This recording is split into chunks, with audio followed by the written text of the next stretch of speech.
No, no, no, no, no. God, I tell you. Beautiful. All right. Coming up next, Major League Rugby talk with Ronan Nelson's replacement. Brought to you by Friends of the British Council. Everybody, welcome back to Rugby Wrap-Up. Matt McCarthy in New York City at the Fantasy Sports Network, Studio 34, talking rugby, and we're talking Major League Rugby again. And without wasting any more of your time, let's get into Rockin' Ronan Nelson's Major League Rugby recap. Ronan? Ronan is not here today. I am Ryan Ginty, and if you ever want to see Ronan again, you better get a good highlight and bring me on the show, Matt. Full of surprises here on Rugby Wrap-Up. Ronan Nelson is obviously being held captive by a fellow pundit from Next Level Rugby, Ryan Ginty. Ryan, you are welcome to be on this show at any given point. You don't have to resort to these tactics. Well, Matt, it's been a while. I thought we were friends. It's about time I got on the show. I've been watching, long-time watcher, but now excited to be on, Matt. And, we had a great weekend of rugby all over the country. But Major League Rugby, wow, that was a great finish to what was a great first season so far. And we're not done yet.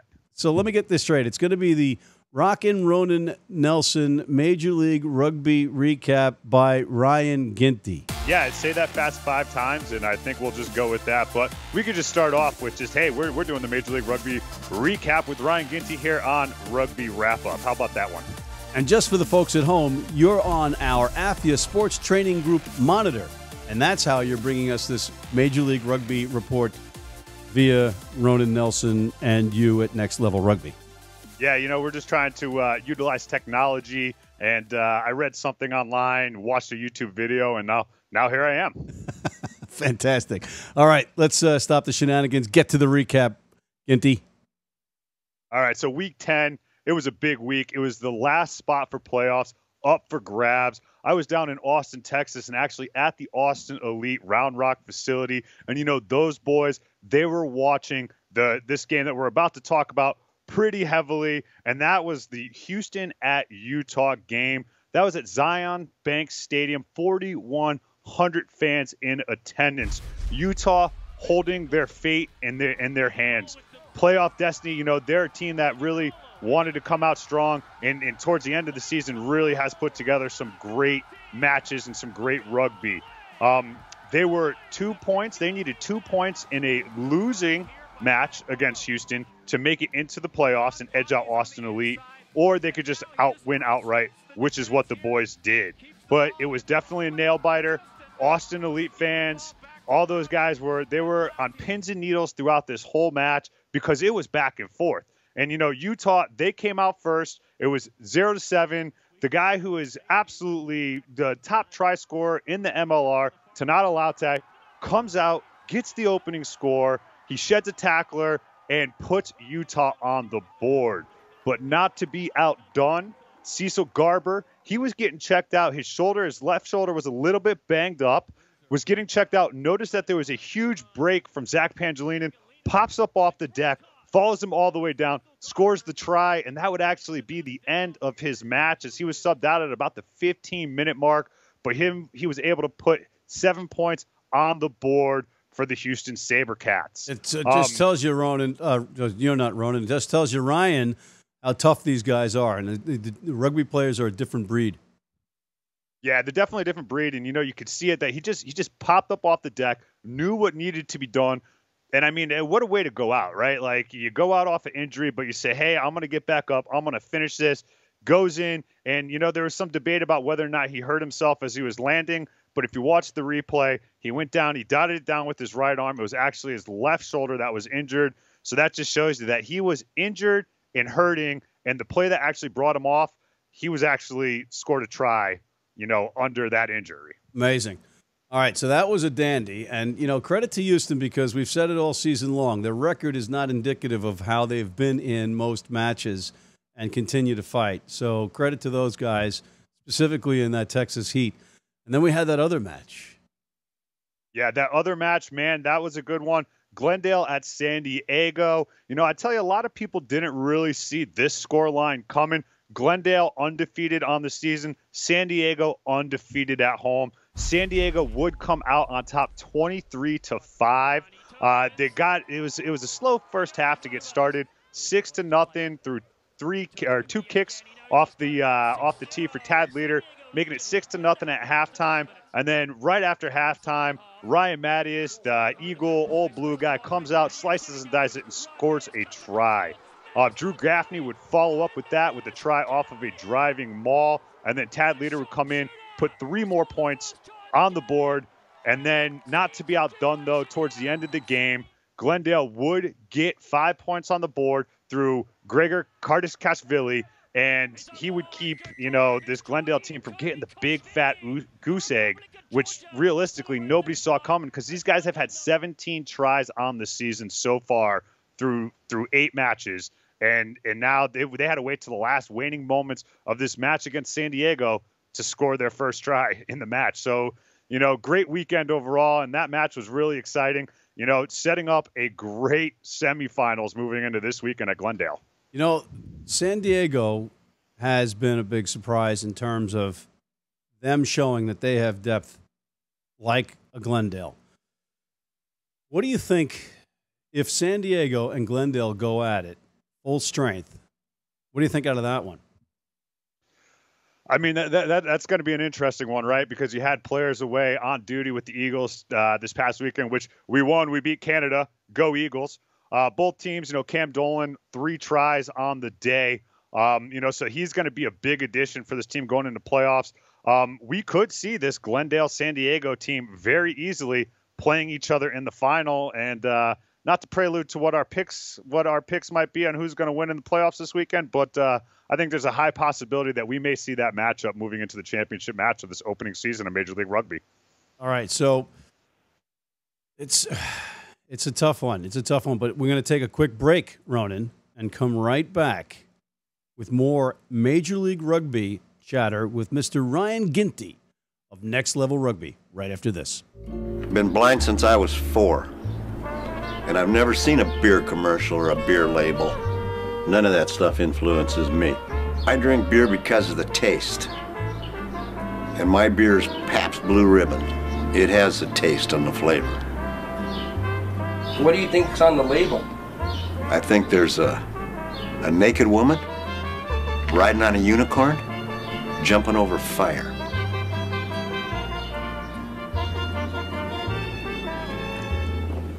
Oh, that's good beer.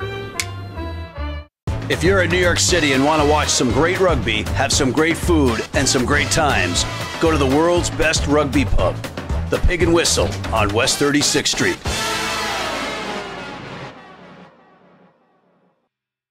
Hey everybody, we're back. Matt McCarthy at the Fantasy Sports Network, Studio 34 for Rugby Wrap-Up in New York City, again with Mr. Ryan Ginty.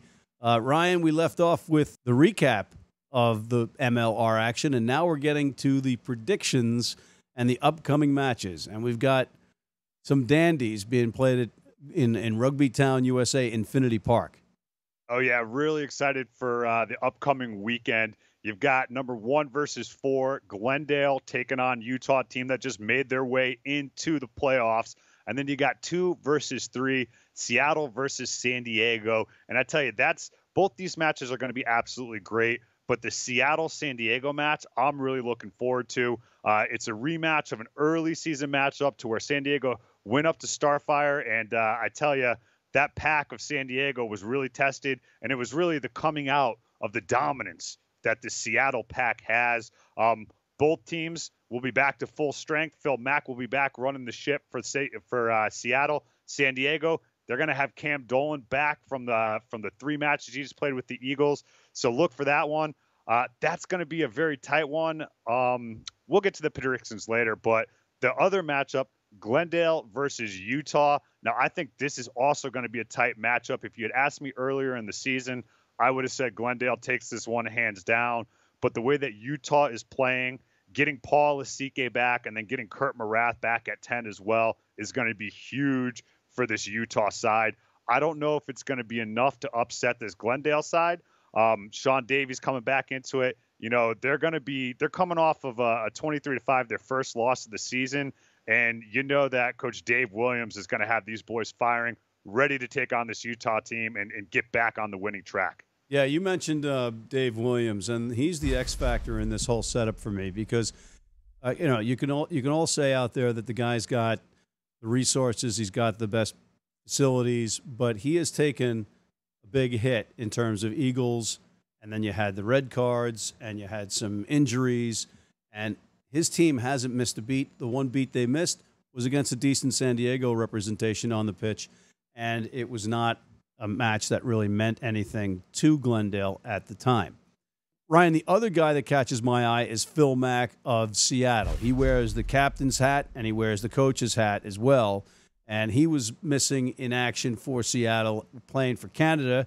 He didn't have a great match because his team didn't have a great match against a very strong USA side.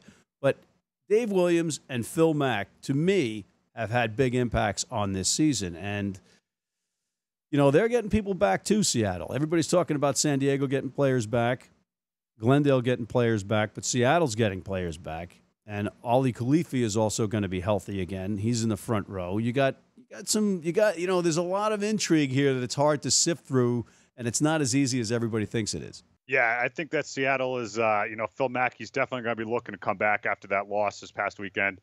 And to Dave Williams and Glendale, one of the things I think that is very important to talk about as well here, too, is that they aren't DTE. They aren't daily training environment. Glendale is not training 5 to 6 days a week like some of these other teams are. They're getting maybe 4 training sessions in a week, and they're still performing at this high level. So I think that's just a testament to what they've been doing out in Glendale for the last couple of years. It's really building forward into this. Like you said, Seattle getting some players back into it. They'll be at full strength. Really awesome how the scheduling of this MLR season was set up to where the June internationals wouldn't interfere with playoffs. You missed them for 3 games, 3 matches throughout the season. Now coming into playoffs, you got full strength teams, barring some injuries. If you've got injuries, and like I said, Ali Khalifi coming back, that's going to be a big bonus for the Seattle team. Conversely for Glendale, they're going to be missing John Quill, who is one of my favorite people on the planet and a very hard man on the rugby pitch. He's on crutches after Team USA's big win against Scotland in the tunnel, signing autographs for kids, signing their balls, despite the fact that he thought at the time it was a pretty serious injury. It didn't look good.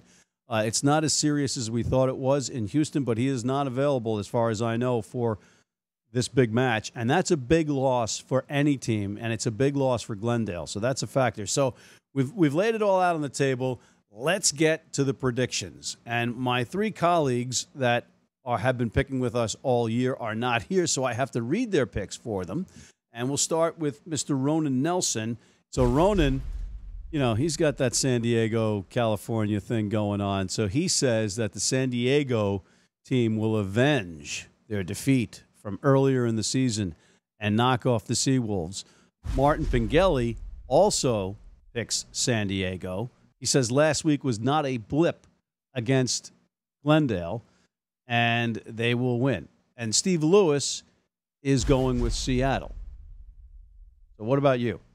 Well, I mean, just for the fact that I have to go against Steve Lewis, I'm going to say San Diego Legion, like everybody else. But no, I think this is going to. I mean, both these matches are going to be very tight, and any of these teams could win.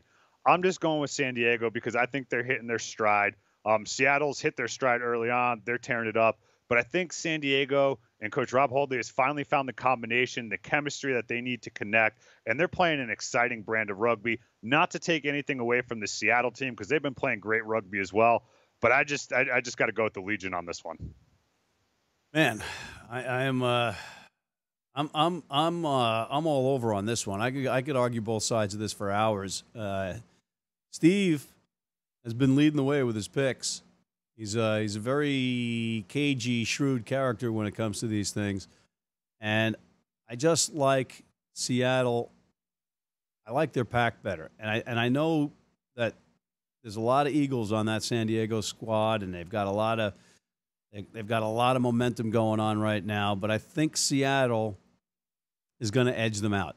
That's just me on that one. So let's get on to the next one, the nightcap. All right, and the next one, Glendale versus Utah. Glendale, I got to go with Glendale on this one. I mean, you're going home to Infinity. You're playing at Infinity Park. Glendale's going to be there. All their fans are going to be pumped up. Utah, they are playing great rugby right now. They'll be riding a high coming in off of, making the playoffs, getting it done last week. But it took to that. If you look at last week's match, it took it to the very end until Vanacola makes a big break and finds Sonata for the go-ahead try. I mean, they were losing that game, and they were potentially out of the playoffs at that point. They did get into the playoffs, though. And I just don't think that Utah has what they need to beat Glendale, even though John Quill's not there. John Quill is a mountain of a man. It's not fair. You just watch him throw players around left and right on the pitch. But I think Glendale, with Sean Davies back at the helm, I think that they're going to do just fine. And I bet Harley Davidson's going to have 2 tries in this game. The other guys' picks are as follows on this one. Martin Pengelly says Glendale. Ronan Nelson says Glendale. Steve Lewis says Glendale. And listen, after watching Nola Nate's Nola Gold beat Utah in a match that meant nothing to Nola in Utah, with Utah's playoff hopes, hanging in the balance, sort of. They did have the second shot against Houston, and they lost that one. And then see them struggle against Houston. I got a big Glendale win. I got 20-plus points as the margin of victory. So put that in your pipe and smoke it, Ginty. And by the way, just a side note, did you get AJ McGinty on your show because you lied to him and told him your last name was McGinty as well? Well, it was McGinty back in the day before my grandfather couldn't get work. Irish need not apply rules were in effect at that point. So I used to be a McGinty, but we did agree on the show that we are going to consider ourselves cousins after a lot of begging and pleading. And Aj said, you know what? You can be my cousin. We'll just let people know that. You don't have to tell anybody. But now the secret's out of the bag, but he's still my cousin. And I'm going and I'm sticking with it. All right. Well, we're all cousins in rugby, aren't we, Ryan? I mean, come on. And what's good for rugby is good for all of us. On that note, brother. On that note, Mr. Ryan Ginty, I appreciate the pinch hit. Please unshackle Ronan and let him free again. And we will see you in the future, not the too distant future, my friend, back on Rugby Wrap Up. I appreciate it, and I'll let Ronan out of that closet that's right behind us right now. It's a good thing you haven't heard his muffled screams and stuff, but we'll let him out. All right. He is a fellow Irishman, after all. On that note, on behalf of Mr. Ryan Ginty, and thanks to my colleagues, Mr. Martin Pengelly, Steve Lewis, and Ronan Nelson, I'm Matt McCarthy for Rugby Wrap-Up with this Major League Rugby report here at Studio 34, the Fantasy Sports Network in New York City, signing off.